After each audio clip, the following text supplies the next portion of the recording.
It is not just a shipwreck. It is a question that has never been answered. How could a vital national lifeline, advertised as the invincible pride of the Senegalese Navy, collapse into the silence of the Atlantic in less than 5 minutes? Why did a system designed to defy the crushing power of the ocean surrender to a simple shift in the rain? And more importantly, why did nearly 2,000 students, merchants, and families become the first victims of the very confidence they trusted? But that is only the surface. Behind the moment the massive steel hull inverted in the darkness lies another story less told, but equally dangerous, about systemic negligence, calculating greed, and a chain of small errors merging into history. Why did it all happen in September 2002?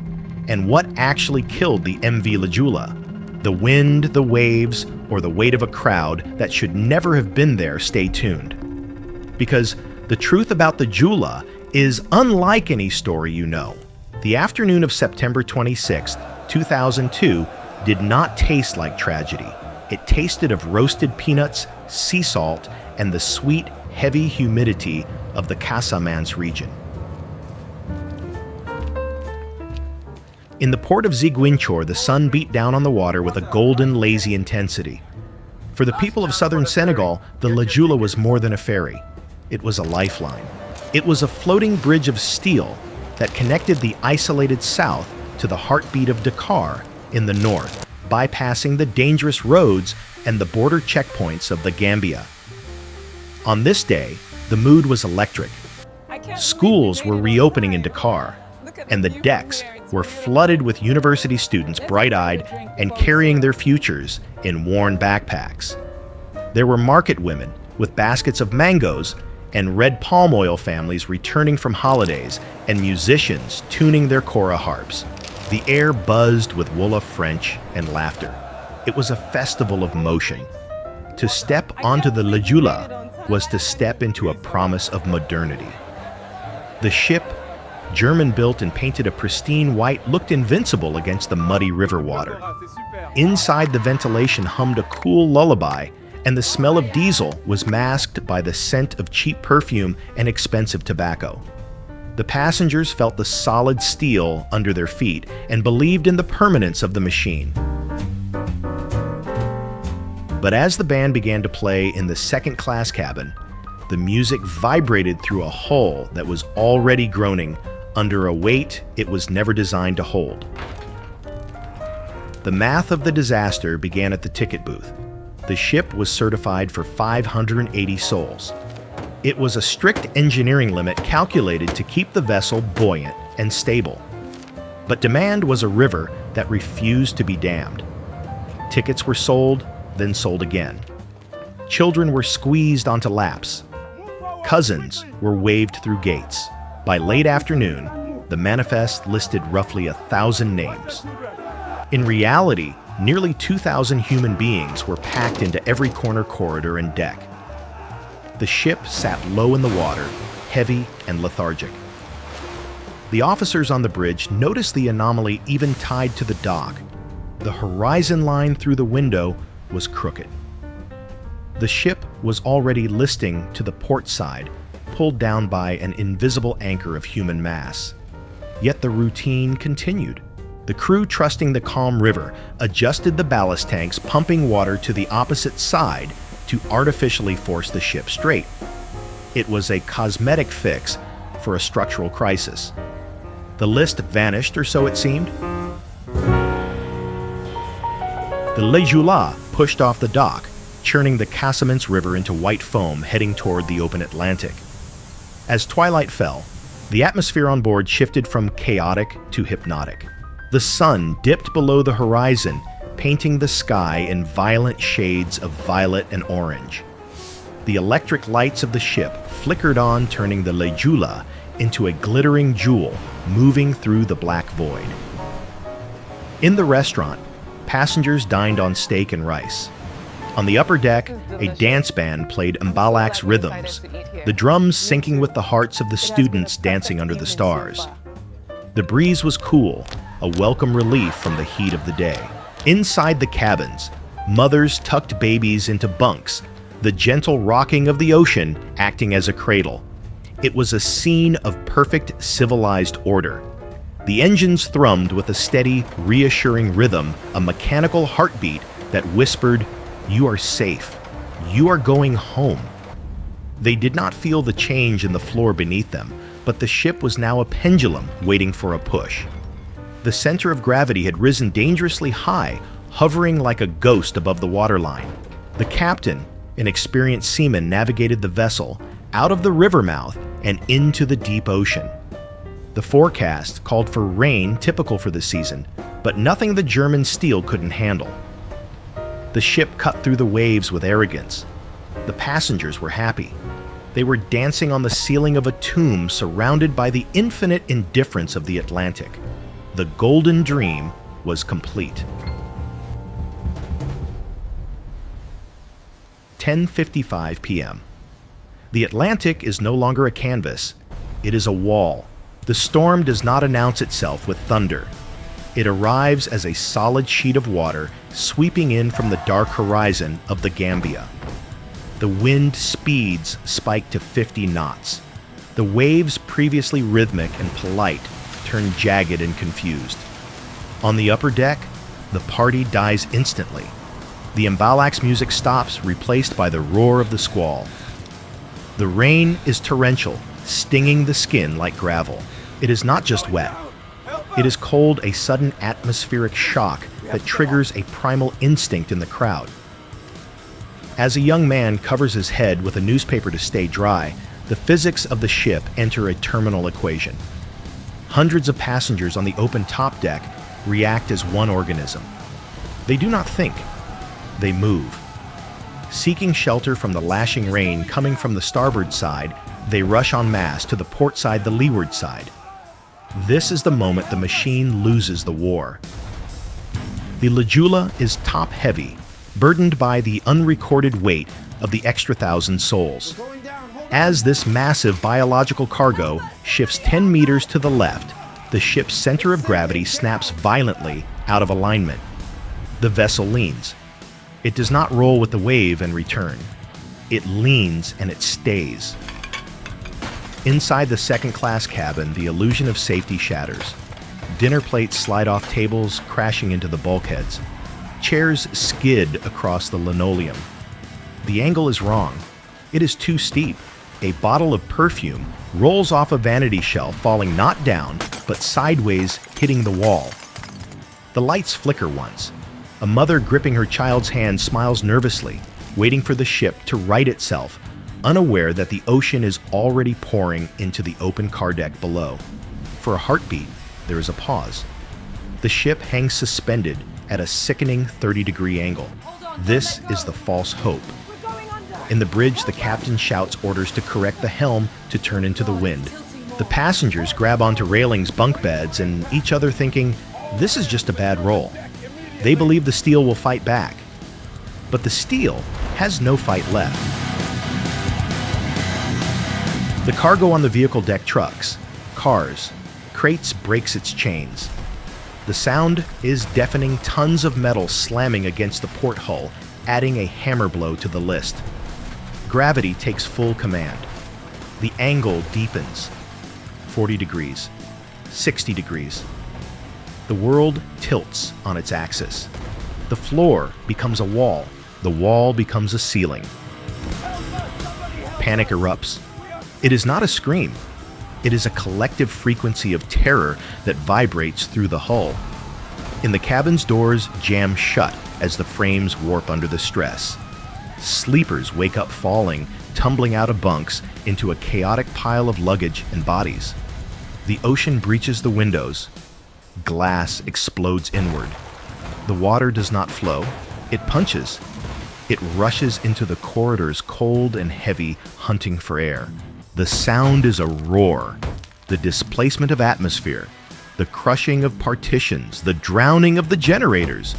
Total darkness swallows the ship. A student manages to climb out of a window, gasping for air, only to look up and see the massive steel keel of the ship rising above him like a falling moon. The Le Joola does not sink like the Titanic. It performs a somersault. It flips completely upside down. The capsize takes less than 5 minutes. Everything that was up is now down. The antennae point to the abyss. The keel points to the storm. Inside the inverted hull, chaos turns into a terrifying compression. The air rushes to the top, which is now the bottom of the ship, forming pockets of high pressure. People are thrown into the ceiling, which is now the floor.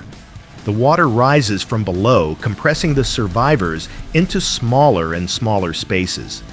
The screaming inside the hull is muffled by the steel, turning into a dull, rhythmic thumping. Outside, the storm rages on, indifferent to the new geometry. The massive white belly of the ship bobs in the waves slick with rain. The propellers spin lazily in the empty air, slowing to a halt.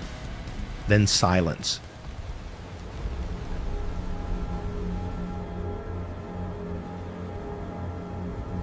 The lights are gone.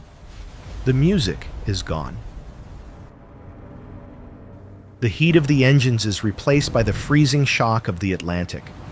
The Golden Dream is now a steel coffin floating upside down in the black water. When the sun rose on September 27th, it illuminated a scene that defied nautical logic. The Atlantic, now glassy and calm, held a single grotesque monument to the night's violence. The Le Joola was not gone. It was floating upside down, its massive red anti-fouling paint exposed to the sky like the belly of a dead whale. To the local fishermen, who arrived first in their wooden pirogues, the ship was a silent island. But as they killed their outboard motors and drifted closer, the silence broke. It was not the sound of wind. It was a rhythmic, desperate percussion. From inside the steel hull, hundreds of people were hammering against the plates. This was the terrifying physics of the air pocket. When the ship inverted, it trapped a massive bubble of atmosphere inside the passenger decks. The Le Joola had become a diving bell. Inside, in the pitch, black survivors were treading water in the inverted cafeteria and cabins breathing the compressed air, waiting for a rescue that they assumed was minutes away. They were alive. They were inches from the surface. But they were separated from the sun by 20 millimeters of German steel. This is where the story shifts from tragedy to betrayal. The fishermen, lacking heavy equipment, could only circle the hull, weeping as they listened to the screams muffled by the metal. They radioed for help at 7:00 a.m. They waited. The timeline of the response remains one of the most controversial chapters in maritime history. While the Titanic had the Carpathia racing through ice fields within hours, the Le Joola had silence.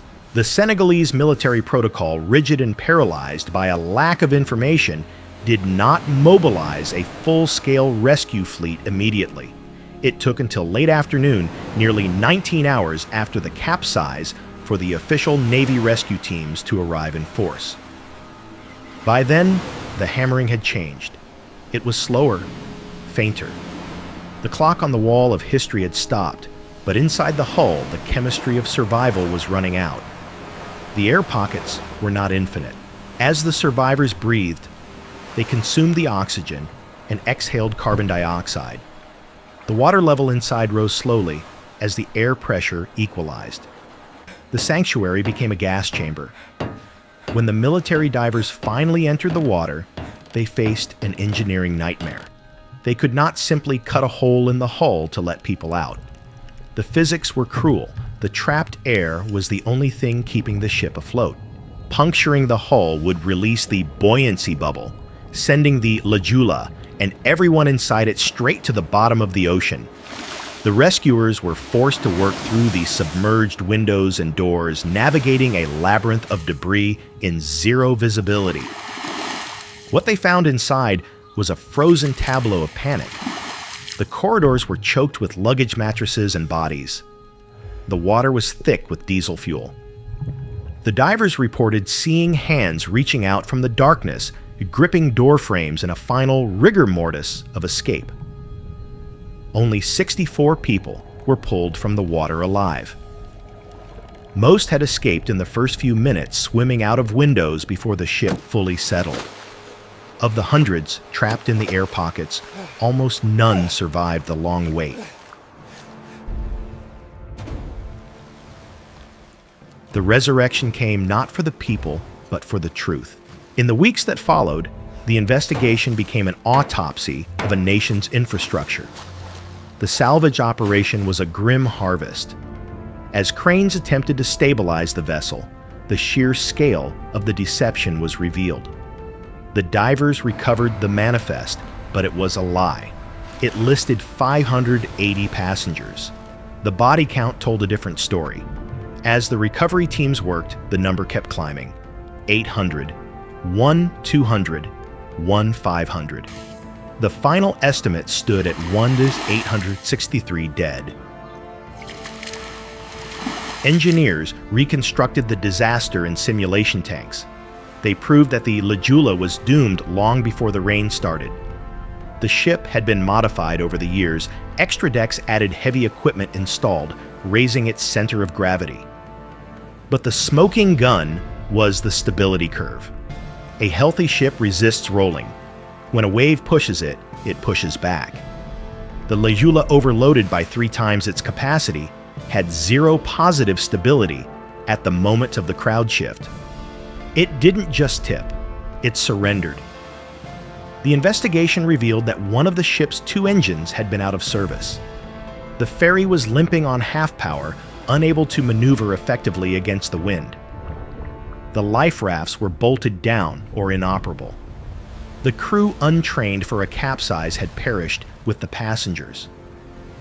The most haunting artifact recovered was not a black box, but a simple wristwatch found on a wrist in the water. It had stopped at 11:05 p.m. It froze the exact moment a generation was erased. The students, the merchants, the mothers, they were not victims of a storm. They were victims of the normalization of deviance, the slow, creeping acceptance of risk until the gamble finally failed. The ship was eventually towed out to sea and allowed to sink, becoming an underwater grave. The ocean reclaimed the steel, but the silence of the delay hangs over the coastline to this day. The Atlantic does not keep monuments, it only keeps secrets. Today, there is no marker where the Le Joola went down. The coordinates 13 north, 16 west look exactly like the rest of the ocean, vast, blue, and indifferent. The water has washed away the diesel, the luggage, and the panic. But the echo of that night remains deafening.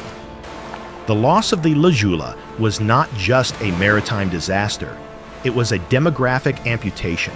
In a nation of tight-knit communities, the death of nearly 2,000 people tore a hole in the social fabric of Senegal that has never fully healed. An entire generation of students, the future engineers, doctors, and artists of the Casamance, was extinguished in 5 minutes of darkness. Historians call it the Titanic of Africa, yet the world barely remembers its name, perhaps because it happened far from the cameras of the West, or perhaps because the cause was not an iceberg, but something far more common and terrifying, the belief that rules are flexible.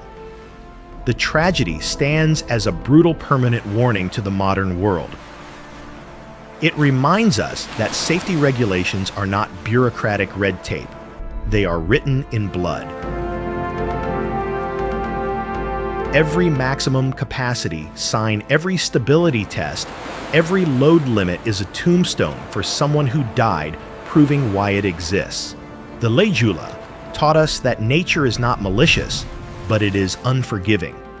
It does not care about our schedules, our politics, or our need to get home. It only respects physics.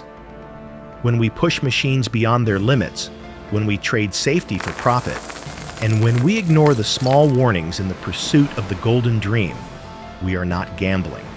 We are simply waiting for the bill to arrive. And on the ocean, the bill is always paid in full. History is not just dates and numbers. It is the collective memory of our species. Thank you for taking the time to remember these events with us. If you have a story or an event you believe deserves to be told, leave it in the comments. We are listening.